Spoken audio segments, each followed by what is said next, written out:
दोस्तों, खरमास चल रहा है। खरमास में किए गए पूजा जब तक दान उपाय का अन्य मास की तुलना में कई गुना अधिक पुण्य फल प्राप्त होता है। इस मास में बेलपत्र पर राम नाम लिखकर शिव जी को अर्पित करने से अन्य मास की तुलना में कई गुना अधिक पुण्य फल प्राप्त होता है। भगवान शिव को बेलपत्र अर्पित करने से भगवान शिव अति शीघ्र प्रसन्न होते हैं। दोस्तों, बेलपत्र बहुत ही लाभकारी पत्ता माना जाता है। इसे भगवान शंकर को अर्पण करने से आपके जीवन की समस्याओं का अंत होता है और शुभ संकेत मिलते हैं। बेलपत्र का पौधा अपने घर में भी लगा सकते हैं।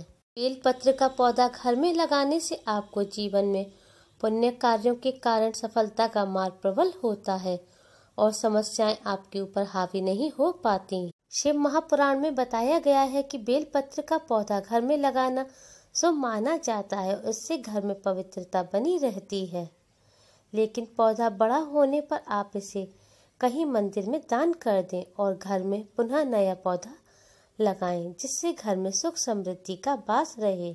शिव महापुराण में बेलपत्र के महत्व के बारे में बताया गया है कि इससे घर में कभी भी बुरी नजर का प्रभाव नहीं होता है और नकारात्मक शक्तियां हावी नहीं हो पाती। दोस्तों, अगर आपके घर में धन नहीं टिकता, रुपए पैसों की कमी रहती है, आमदनी का कोई रास्ता नहीं है, आमदनी है पर खर्चे बहुत हैं, तो आप सोमवार के दिन एक बेलपत्र का पत्ता लें और अपने मंदिर के आगे आसन बिछाकर बैठ जाएं और उसे ओम नमः शिवाय लिखकर भगवान शिव जी को अर्पित करें।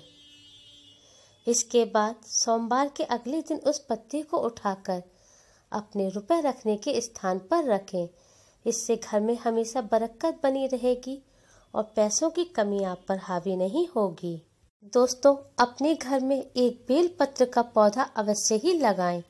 जिस प्रकार से तुलसा जी के पौधे में अनेकों चमत्कारी गुण होते हैं, तुलसा जी लगाने से घर में धन संबंधी समस्याएं दूर होती हैं, रोगों का नाश होता है, बरकत होती है। उसी प्रकार बेलपत्र का पौधा लगाने से घर में सुख समृद्धि सौभाग्य की प्राप्ति होती है। सभी प्रकार की नकारात्मक ऊर्जाएं दूर हो जाती हैं और बेलपत्र घर में लगाने से कभी भी आपको चंद्र दोष या अन्य प्रकार के दोषों के अशुभ प्रभाव नहीं झेलने पड़ेंगे, जिसके कारण समस्त समस्याएं जो उत्पन्न होती हैं वह सभी दूर हो जाएंगी। शिव महापुराण में बताया गया है कि जिस घर में बेलपत्र का पौधा लगा होता है, उस घर के लोगों की आर्थिक स्थिति में कभी कोई हानि नहीं आती। हमेशा घर में धन धान्य संपन्नता बनी रहती है। शिव महापुराण के अनुसार बेलपत्र का पत्ता भगवान शिव को अर्पण करने वाले व्यक्ति हमेशा धनवान बने रहते हैं। उनके जीवन की प्रत्येक समस्याओं का अंत भगवान शंकर कर देते हैं। शिव महापुराण के अनुसार प्रत्येक सोमवार को, शिवरात्रि को और प्रत्येक माह में आने वाली शिवरात्रि को जो भी व्यक्ति भगवान शंकर को ओम नमः शिवाय या राम नाम लिखकर बेलपत्र अर्पण करते हैं, उन व्यक्तियों के जीवन में कभी कोई धन की कमी नहीं आती। उन्हें रोग और शोक किसी प्रकार की कोई समस्या नहीं होती।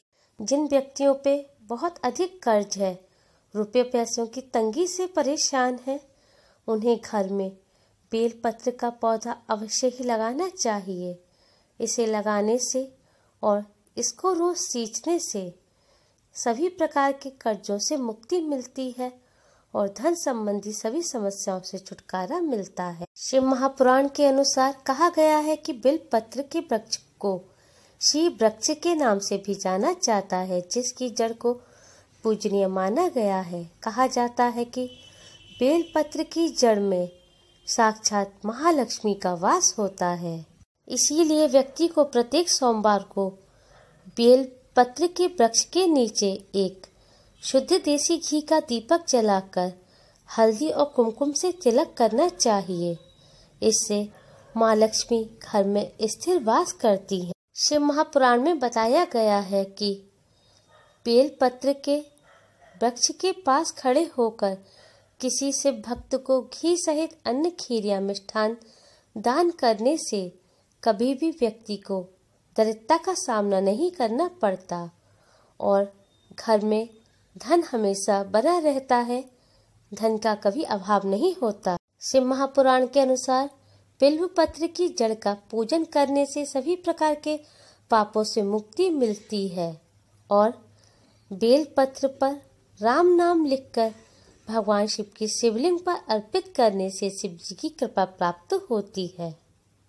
शिव महापुराण के अनुसार बेल पत्र की महिमा बताते हुए कहा गया है कि कोई व्यक्ति गंगा और तीर्थ स्थानों पर ना जा सके, उनमें स्नान ना कर सके, उनके दर्शन ना कर सके, पर अगर वह व्यक्ति बेल पत्र की जड़ पर जल चढ़ाकर उस जल को अपने माथे पर लगाते हैं तो समस्त तीर्थों का पुण्य फल प्राप्त होता है। जिस प्रकार तुलसी दल भगवान को अर्पित कर उन्हें बाद में प्रसाद के रूप में ग्रहण करने से व्यक्ति को सकारात्मक ऊर्जा का अपने शरीर में संचार महसूस होता है, उसी प्रकार बेल पत्र की जड़ को पानी में घिसकर या उबालकर औषधि के रूप में प्रयोग करने से कष्टकारी रोगों में अमृत के समान लाभ पहुंचता है। शिव महापुराण में बताया गया है कि निसंतान दंपत्ति को संतान सुख की प्राप्ति के लिए फूल, धतूरा, गंध और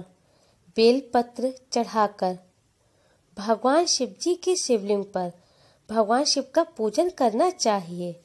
इससे निसंतान दंपतियों को संतान की प्राप्ति होती है और सभी प्रकार के सुखों की भी प्राप्ति होती है। अगर युवक और युवतियों को शादी में बाधाएं आ रही हैं, शादी करे हुए दंपतियों को शादी में बाधा आती है, लड़ाई झगड़े कलेश होते हैं, तलाक तक की नौबत आ जाती है, तो 108 बेल पत्र लें और हर बेल पत्र पर चंदन से राम लिखें, ओम नमः शिवाय कहते हुए बेल पत्र को शिवलिंग पर चढ़ाएं। सारे बेल पत्र चढ़ाने के बाद शिव जी से हाथ जोड़कर प्रार्थना करें कि हमारे विवाह में जो भी रुकावट आ रही है उसे दूर करें और शादीशुदा दंपत्ति अपने विवाह को टूटने से बचाने के लिए भी हाथ जोड़कर प्रार्थना करें। अगर आप किसी भी प्रकार की गंभीर बीमारी से जूझ रहे हैं, उससे आपको छुटकारा नहीं मिल रहा, तो शिव जी का प्रिय बेल पत्र गंभीर बीमारियों से आपको छुटकारा दिला सकता है। आप 11 बेल पत्र लें और एक पात्र में चंदन का इत्र भी लें। अब एक एक बेल पत्र चंदन में डुबोते जाएं और शिवलिंग पर चढ़ाएं। हर बेल पत्र के साथ ओम हूं जू सा का जाप करते रहें। मंत्र जाप के बाद भगवान शिव जी से जल्दी स्वस्थ होने की प्रार्थना करें। अब हम आपको ऐसा चमत्कारी उपाय बताने जा रहे हैं जिसे करने से आपकी समस्त मनोकामनाएं पूर्ण होंगी और जीवन में आ रही समस्त समस्याएं दूर होकर सुख, समृद्धि, सौभाग्य की प्राप्ति होगी। उपाय करने के लिए सोमवार के दिन स्नान करके स्वच्छ वस्त्र धारण करें। इसके बाद 21 बेल पत्र लें। याद रखें कि अकेला पत्ता ना लें। 3 जो एक साथ जुड़े हुए पत्ते होते हैं उसे एक बेल पत्र माना जाता है। इस प्रकार से आप 21 बेल पत्र लें। इसके बाद प्रत्येक बेल पत्र के प्रत्येक पत्ते पर राम राम लिखें। इस प्रकार से 21 बेल पत्रों पर राम राम लिखें। भगवान शिव जी के हृदय में भगवान श्री राम निवास करते हैं। भगवान शिव जी मन ही मन हर वक्त राम नाम का जाप करते रहते हैं। राम जी की पूजा के बिना भगवान शिव की पूजा अधूरी मानी जाती है। राम नाम लिखने के बाद शिवलिंग पर आप जल से अभिषेक करें। जल में आप दूध और शक्कर मिला लें। इसके बाद आप शिवलिंग पर अभिषेक करें। शिवलिंग पर जल चढ़ाने के बाद आप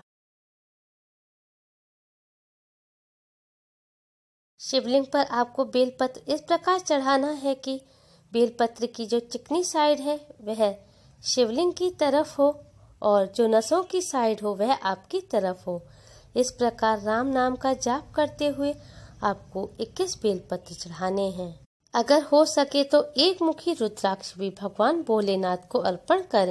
इसके बाद एक देसी घी का दीपक जलाएं और एक सुगंधित धूप बत्ती जलाएं और इसके बाद भगवान शिव की सब परिवार पूजा करें। इस उपाय को जो भी व्यक्ति पूर्ण श्रद्धा और विश्वास के साथ करता है उसे जीवन में हर क्षेत्र में सफलता मिलती है और भगवान शिव उसकी समस्त मनोकामनाएं पूर्ण करते हैं। उम्मीद है आपको हमारी ये वीडियो पसंद आई होगी। हमारी वीडियो को लाइक करें, हमारी वीडियो को ज़्यादा से ज़्यादा अपने मित्रों रिश्तेदारों में शेयर करें ताकि वह भी इससे लाभ प्राप्त कर सके। हमारी और भी वीडियोस के लिए हमारे चैनल को सब्सक्राइब करना ना भूलें। Thanks for watching. Radhe Radhe.